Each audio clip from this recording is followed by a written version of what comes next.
చదువుతాం కదా 7వ వచనంలో ఈ విధంగా యెహోవా మనకు చేసిన వాటన్నిటిని బట్టి యెహోవా కృపాతిశయమును యెహోవా స్తోత్రములను ఏం చేయాలంట గానము చేతుము.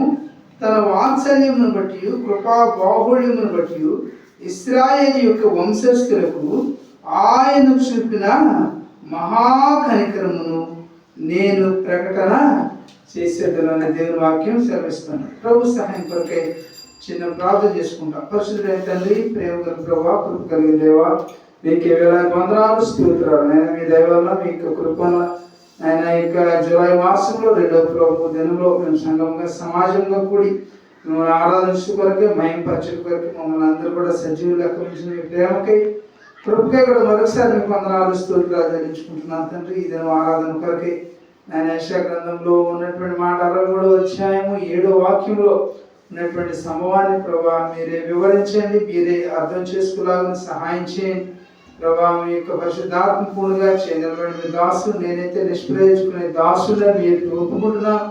అయినా పేరు నన్ను పూర్తిగా ఖాళీ చేసి నా నోట మీ మాటల నుంచి మీ బిడ్డలకు కావాల్సినటువంటి మాటలతో వాక్యంతో మీరు పోషించండి, వాళ్ళు బలపరచండి నా తండ్రి. మీరే సహాయం చేయమని ఈ కొడుకు ఆది నుండి అంతవరకు మీకు అధ్యక్షతలు క్రమంగా జరగాలని సహాయం చేయమని మీకు అప్పగించుకుంటూ యేసు నామములో వేడుకొని ప్రార్థిస్తున్నాం తండ్రి, ఆమేన్.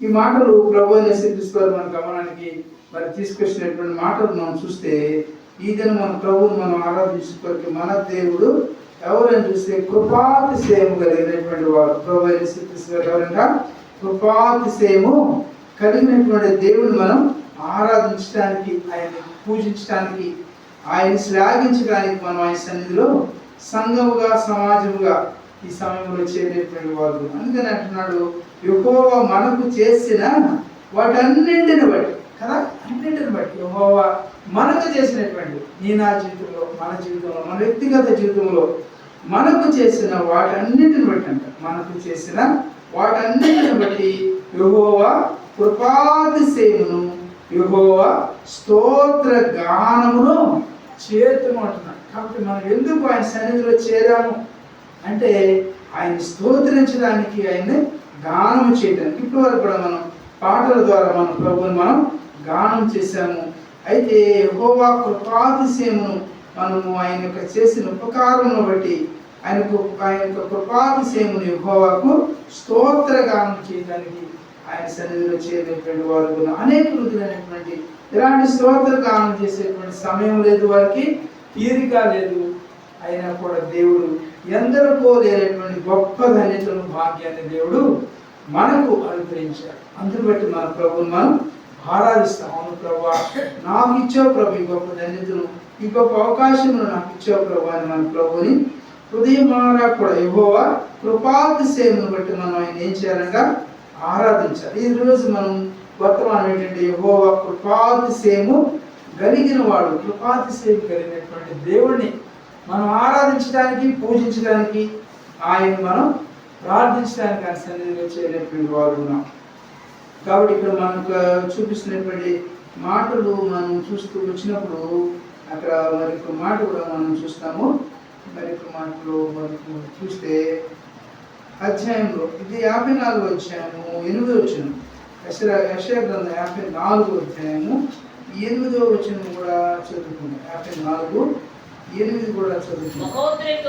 కాబట్టి ఇక్కడ అంటున్నాడు మహోద్రేకము కలిగి, కాబట్టి మహోద్రేకము కలిగి నిమిష మాత్రము నేను నిన్ను నీకు విముఖుడనైతిని, నిత్యమైన కృపతో నీకు వాత్సల్యము చూపుదును అని నీ విమోచకుడగు యెహోవా సెలవిచ్చుచున్నాడు. కాబట్టి మన ప్రభువు ఏమని సెలవిస్తున్నారు? ఈ ఉదయకాల సమయంలో మన ప్రభువుని ఆరాధించడానికి మరి కూడి చేరినటువంటి నీతో నాతో ఆయన మాట్లాడుతున్నటువంటి మాటలు, మన సంభవాన్ని చూస్తే యెహోవా కృపాతిశయము మన ఎడల ఏ విధంగా ఉన్నది అని మనం చూస్తే యెషయా గ్రంథం 54వ అధ్యాయము 7వ వచనంలో అంటున్నాడు, యెహోవా అంటున్నాడు నిమిషం మాత్రము నేను నిన్ను విసర్జించి.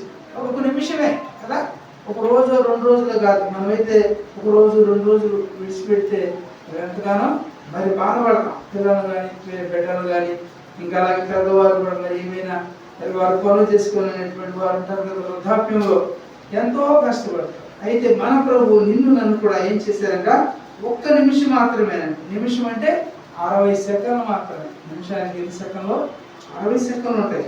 కనుక ప్రభు అంటున్నారు 54వ అధ్యాయం యెషయా గ్రంథంలో మరి 7వ వచనంలో ఆయన చెప్తున్నటువంటి మాట ఈయన గమనాన్ని తీసుకొస్తున్నాడు కదా, నిమిషం మాత్రం నేను విశ్లేషించుకుని గొప్ప వాత్సల్యంతో నిన్ను సమకూరుస్తాను. గొప్ప ప్రేమ, వాత్సల్యం అంటే ఆయనకు ప్రేమతో నిన్ను నన్ను కూడా సమకూరుస్తున్నాడంట. 8వ వచనం చదువుకుంటే మహోద్రేకము కలిగి నిమిషం మాత్రం నీకు నేను విముఖుడనైతిని, అయితే నిత్యమైన కృపతో నీకు నేనేం చేస్తానంట, వాత్సల్యము నిత్యమైనటువంటి ప్రేమను దేవుడు మనకు చూపిస్తున్నాడు. నిత్యమైనటువంటి కృప నీడల నాయన కూడా చూపిస్తున్నటువంటి దేవుడిని మనం ఆరాధించకుండా స్తుతించకుండా ఎలాగో ఉండగలుగుతాం. కాబట్టి అటు ప్రభువును మన హృదయమారా కూడా ఆరాధించాలి. మన ప్రభు ఏం చేస్తున్నారంట, నిత్యమైన కృప. ఆయన ఎలాంటి, ఆయన కృప ఎలాంటిదంట, నిత్యం ఉంటుంది ఆయన కృప.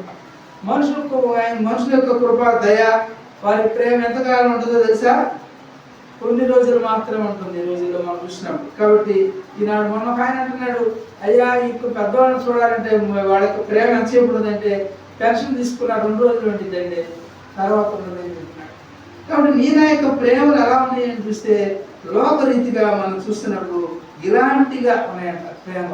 అయితే దేవుని యొక్క కృప ఎలా ఉన్నది మన ఎడల, నిత్యమైన కృప. ఆయన యొక్క నిత్యము కూడా ఆయన కృపను మన ఎడల చూపుతున్నాడు. నీవు ఒకవేళ ప్రభువుని ద్వేషించినా, ప్రభువుకి నీవు సమయం ఇవ్వకపోయినా కూడా ప్రభు తన యొక్క కృపను చూపడం మాత్రం మానగల.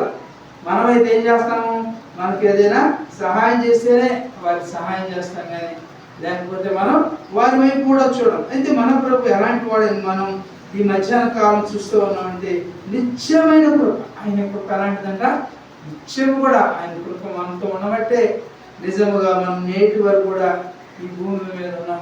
నిజంగా లేకపోతే మనం నిజంగా ఏమైపోదుమోనండి. కాబట్టి నిత్యమైన కృపతో నీకేం చేస్తున్నాడంట, వాత్సల్యమును ఆయన చూపిస్తున్నాడు. ఆయన యొక్క ప్రేమను మన ఎడల చూపుతున్నాడు అని దేవుడు మాట్లాడుతున్నాడు. కాబట్టి ఇలాంటి నిత్యమైనటువంటి కృపను నీడల నాడలు కూడా దేవుడు మనకు వస్తున్నాడు. 10వ వచనం చదువుతాము. అదే అధ్యాయంలో 10వ వచనంలో పర్వతములు తొలగిపోయినను మెట్టలు తత్తరిల్లను నా కృప నిన్ను విడిచిపోదు. చూసారు ఆయన కృప ఎలాంటిది అని చూస్తే యెషయా గ్రంథము 54వ అధ్యాయము 10వ వచనంలో అంటున్నాడు, పర్వతములు తొలగిపోయినా కూడా ఎలాంటి కృప అంటే అయింది, పర్వతములు తొలగిపోతాయా, కానీ పర్వతములు తొలగిపోయినను మెట్టలంట, మెట్టలు తత్తరిల్లను కూడా నా కృపను విడిచి. కృప ఎలాంటిది, ఎంత ఉన్నతమైనది, ఎంత గట్టి ప్రేమ ఆయన కృప, ఎంత మరి అని మనం చూస్తే ఆయన కృప ఎలాంటిదంట, పర్వతములు తొలగిపోయినను ఒకవేళ మెట్టలు తత్తరిల్లను నా కృప నిన్ను విడిచిపోదు అంటున్నాడు. కాబట్టి ఆయన కృప నిన్ను నన్ను కూడా విడిచిపోదు. మనుషుల కృప అయితే నీ నా యొక్క ఉన్నటువంటి డబ్బులు ఉన్నంత కాలమే ఆయన మనుషులు కృప చూపుతారు, ప్రేమ చూపుతారు, కానీ మన దగ్గర డబ్బులు లేకపోతే, మన దగ్గర పైసలు లేకపోతే ఎవరు కూడా మనం పట్టించుకోలేదు. కాబట్టి ఇలాంటి దినాల్లో మనం జీవిస్తా ఉన్నాం. అయితే ప్రభు అయినటువంటి యేసుక్రీస్తు వారు అయితే ఆయన కృపను మనం ఈనాడు మన మనుషుల కృపకు, దేవుని కృపకు మనము టాలీ చేస్తూ ఉన్నాం కదా. కాబట్టి ఆయన కృప ఎలా ఉన్నదంట, ఆయన కృప మెట్టలు తత్తరిల్లినా కూడా నా కృప నిన్ను విడిచిపోదు, సమాధాన విషయమైన నా నిబంధన తొలగిపోదు అని నీ యందు జాలిపడి యెహోవా సెలవిస్తున్నాడు. ఆయన సెలవిస్తున్నాడు, సెలవుగా ఆయన మాటిస్తున్నాడు నీకు నాకు కూడా. ఈ మధ్యాహ్న సమయంలో ఎవరు కూడా ఇంత ప్రేమ చూపించలేరండి. కాబట్టి నీ నా జీవితంలో ప్రభువుని నమ్ముకోండి, ప్రభు యందు విశ్వాసం ఉంచండి, ప్రభు కొరకు ప్రార్థన చేయండి. నీవు ఏదైనా కష్టాలు ఉన్నావా, ఇబ్బందులు ఉన్నావా, దాని ఆడు చూడ దేవుడు చూడదు మనం అనుకున్న కూడా ప్రయోజనం లేదు.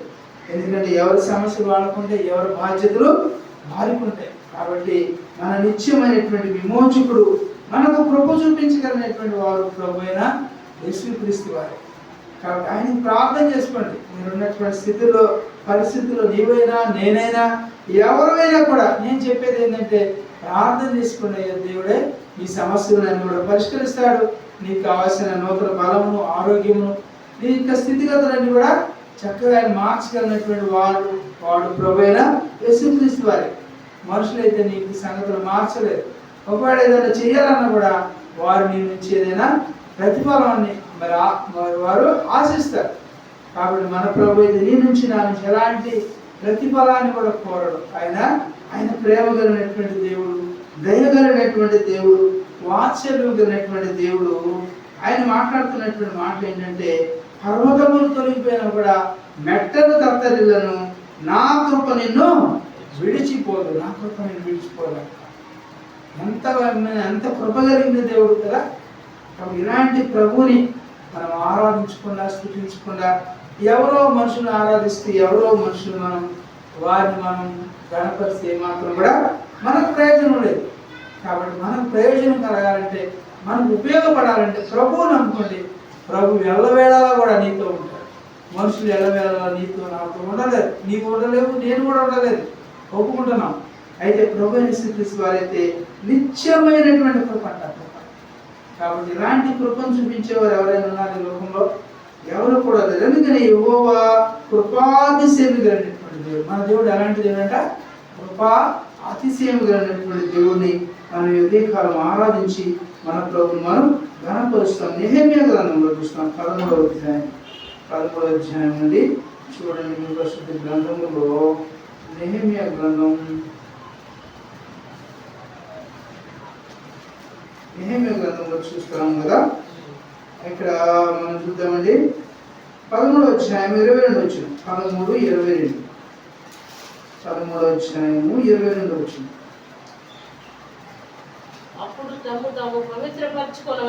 ఇక్కడ అంటున్నాడు కదా, చూస్తాము. అప్పుడు తమ్మును తాము పవిత్రపరచుకున్న వాళ్ళని విశ్రాంతి దినమును ఆచరించుటకు గుమ్మములను కాచుకున్న వాళ్ళని లేవీలకు నేను ఆజ్ఞాపించి తిని, నా దేవా ఇందును గూర్చియు కాబట్టి నన్ను జ్ఞాపకం ఉంచుకొని నీ కృపాతిశయము చొప్పున నన్ను రక్షించమంటున్నాడు. కాబట్టి ఇక్కడ నెహెమ్యా అంటున్నాడు, నీ యొక్క కృపాతిశయమును బట్టి నన్ను రక్షించు ప్రభువా. కాబట్టి ఈయన ఎలాంటి పరిస్థితులు ఉన్నాడని చూస్తే నెహెమ్యా గ్రంథంలో మనం అధ్యాయంలో మనం చదివినప్పుడు మనకి ఎంతో మంచి మాటలు కనిపిస్తూ ఉంటాయి. కాబట్టి నీ నా జీవితంలో ఇక్కడ ఉన్నటువంటి మాటలు చూస్తే, అప్పుడు తమ్మును తాము పవిత్రపరచుకున్న వాళ్ళనియు విశ్రాంతి దినమును ఆచరించుటకు వచ్చి గుమ్మములను కాచుకున్న వాళ్ళని. కాబట్టి లేవీయులు చెప్తున్నాడు. కాబట్టి నీ నా జీవితంలో విశ్రాంతి దినములకు ఎంతో ప్రాముఖ్యత ఉన్నది, ప్రాధాన్యత ఉన్నది. కాబట్టి వారమునకు 7 దినాలు అయితే 6 దినాలు కూడా మనం మన పని పాటలు చక్కగా మరి అవన్నీ కూడా చేసుకోవాలి, చక్కబెట్టుకోవాలి. అయితే విశ్రాంతి దినం ప్రభు ఏం చేశారంట? పవిత్రపరిచాడు. కాబట్టి ఆ యొక్క విశ్రాంతి దినములో మనం పాలు పంపులు పొందితే దేవుడు నీ నా జీవితాన్ని కూడా పవిత్రపరుస్తాడు, ఆశీర్వదిస్తాడు, దీవిస్తాడు.